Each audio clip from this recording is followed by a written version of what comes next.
UPI 2.0 के नाम से लॉन्च कर दी गई है इंडिया में नेट बैंकिंग के सिलसिले में। अब जिस तरीके से इंडिया आगे बढ़ रहा है, डॉलर को टारगेट कर रहा है, चाइना को मात दे दी गई, तो यहाँ पर भी इम्प्लीमेंट होना चाहिए या कुछ ऐसा करना चाहिए जैसे यहाँ पे इजी पैसा है या और इस तरह की जो सर्विसेज हैं, तो इसको मज़ीद एडवांस लेवल पे लेके आना चाहिए और करना चाहिए। अच्छी बात है। इंडिया को सुपर पावर बनते हुए देख रहे हैं कि इन फ्यूचर आने वाले टाइम्स के अंदर एशिया का इंडिया पाकिस्तान से काफ़ी ज़्यादा टेक्नोलॉजिकल आईटी साइड पे अच्छा है। इंडिया प्रोग्रेस कर रहा है, लेकिन एक टाइम आएगा, अगर वो ऐसी प्रोग्रेस करता रहा और हम ऐसे ही बैठे रहे तो एक टाइम आएगा कि वो भी बड़े लॉन्च करेगा। बिल्कुल बिल्कुल वो करेगा, लेकिन हम फिर वो इंडिया को दूर से देखेंगे। जैसे अब आप कह रही थी ना इंटरव्यू से पहले कि यूएसए से हमारा मुकाबला नहीं बनता, ऐसे ही हम कहेंगे हमारा इंडिया से भी नहीं बनता, हम बांग्लादेश से किया करेंगे। तो हेलो गाइस, स्वागत है आपका टीबीपी न्यूज़ में। तो वीडियो में आगे बढ़ने से पहले चैनल को सब्सक्राइब करिएगा और बेल आइकन दबाना मत भूलिएगा। तो आज की हमारी वीडियो है यूपीआई 2.0 को लेकर। तो आपको मोटा माटी ये बता दूँ 2.0 आखिर है क्या और इसमें क्या फीचर्स होंगे। अब फीचर्स की बात करें तो फीचर्स कुछ ऐसे हैं कि अब आप इसे क्रेडिट कार्ड से भी लिंक कर सकते हैं और विदाउट इंटरनेट आप अपनी छोटी मोटी ट्रांसफ़र भी कर सकते हैं, और ना ही कोई स्मार्टफोन होने के बावजूद भी इसमें ट्रांसफ़र की जा सकती है। अब विदाउट इंटरनेट पेमेंट कैसे होगी? देखिए, पेमेंट ऐसे है कि आप कोई बड़ी पेमेंट इससे नहीं कर सकते। लाइक आपको अगर 100-50 की कोई पेमेंट करनी हो तो आप वो ही कर सकते हो। ऐसा है जैसे हम पेटीएम वॉलेट यूज़ करते हैं, ऐसा ही इसमें एक यूपीआई लाइट का आएगा ऐप, तो उसके ज़रिए हम छोटी मोटी पेमेंट कर सकते हैं बिना किसी इंटरनेट के। तो अब बढ़ते हैं अपनी वीडियो की तरफ। टैलेंट की वैल्यू होनी चाहिए। टैलेंट की वैल्यू जब तक नहीं होगी तब तक कुछ भी नहीं होने वाला। कि हमारे पास स्कूलिंग जो है ना वो उस लेवल की नहीं है, और हमें स्कूल में ही वही जो थकी हुई जो चीज़ें हैं, बिल्कुल आप मतलब देख लें अभी भी हम वही वाला सिलेबस पढ़ रहे हैं जो बच्चे हमारे जो 25 साल पहले से हमारे बड़ों ने पढ़ा हुआ, और इस टाइम हम उसी टेक्नोलॉजीज़ को लेके आगे चलेंगे तो कोई फ़ायदा नहीं है। ठीक है, तो एक्चुअली जो इंडियंस हैं वो उनके अंदर लर्निंग स्किल्स हैं बच्चों के अंदर अपने तौर पे।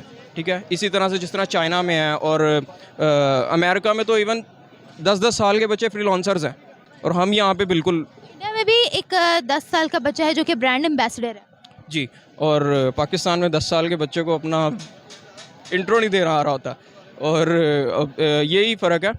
एक्चुअली हमें अपने बच्चों को स्कूलिंग में, मतलब जब स्टार्ट हो गया स्कूलिंग, नर्सरी प्रेप हो गया, मतलब अब जब वो बच्चा 5 क्लास में चला गया ना, आपको पता चल गया कि अब ये थोड़ा बहुत चीज़ों को समझने लग गया, तो उसी टाइम आप उसको टेक्नोलॉजी की इन्फॉर्मेशन देना शुरू हो जाए। इंडिया का यूपीआई अब यूरोप में भी चला गया है, फ्रांस के ज़रिए। क्या कहना चाहेंगे आप? देखिए, इंडिया के लिए कोई बड़ी बात नहीं है, दिन ब दिन कोई ना कोई अचीवमेंट वो करते ही जा रहे हैं। दूसरी बात, आप बहुत जल्दी देखेंगे इंडियन करेंसी शायद यूरोप, जिस तरह वो फॉरेनर उनकी कंट्री में आ रहे हैं, इन्वेस्टमेंट्स कर रहे हैं, हो सकता है कि इंडियन जो करेंसी है वो डॉलर का मुकाबला करने लगे और इंटरनेशनली वो करेंसी के तौर पर अपनी करेंसी को भी जो है मनवा लें, और वो शायद उनकी करेंसी बाहर भी यूज़ होना शुरू हो जाए। इट्स गुड कि अगर वो लोग भी ये सोच रहे हैं, तो यहाँ पर भी इम्प्लीमेंट होना चाहिए या कुछ ऐसा करना चाहिए जैसे यहाँ पे इजी पैसा है या और इस तरह की जो सर्विसेज हैं, तो इसको मज़ीद एडवांस लेवल पे लेके आना चाहिए और करना चाहिए। अच्छी बात है। अचीवमेंट तो बहुत बड़ी है कि अगर एक यूपीआई प्लेटफॉर्म जो है उसने इतना ज़्यादा अपने आप को स्ट्रॉन्ग कर लिया है कि वो जो है वो होल ऑफ द वर्ल्ड अब वर्किंग करेगा। 2 कंट्रीज़ में चला गया, आगे और भी कंट्रीज़ में जाएगा। ये बहुत बड़ी अचीवमेंट है, और ये अचीवमेंट सिर्फ मेहनत से ही आती है। और जो इंडिया है ना, उसने अपने लोगों के जो माइंड्स हैं वो शार्पन किए हैं, उन्होंने उनका साथ दिया है, उन्होंने उनको बकअप किया है। तो जब बकअप होता है ना इंसान, तो उसके अंदर एक ऐसी सलाहियत पैदा होती है कुछ कर दिखाने की। तो इनकी जो टीम्स हैं जो इनको सारा हैंडल कर रही हैं, उन्होंने इतना अच्छा और स्ट्रॉन्ग ये बना दिया है कि अगर वो किसी आगे प्रेजेंट इसको करें तो वो उनको ना नहीं कह पाते। सर, अब जो नई टेक्नोलॉजी लॉन्च हुई है जिसमें इंटरनेट के बगैर ट्रांजैक्शन हो जाएगी, क्या लगता है चाइना को कौन सा नया ठप्पा लगाने वाला है? ऑलरेडी चाइना और डॉलर दोनों को टारगेट कर लिया है इंडिया ने। एक्चुअली मेरी नज़र में जो ये मतलब इंटरनेट के यूज़ को कम कर रहे हैं ना, ये उनकी अपनी पॉलिटिकल भी एक वो हो सकती है, जो मतलब वो जो उनकी लड़ाई चल रही है इंडिया की और यूएस की। क्योंकि आपने देखा होगा कि जो हमारे सर्वर्स हैं इंटरनेट वगैरह के, वो यूएसए और अमेरिका वगैरह में से कंट्रोल हो रहे हैं। शायद उन्होंने इस चीज़ से बचने के लिए जो है वो जीनियसली खेल रहे हैं। उनकी अपनी पॉलिटिकल लड़ाई भी हो सकती है।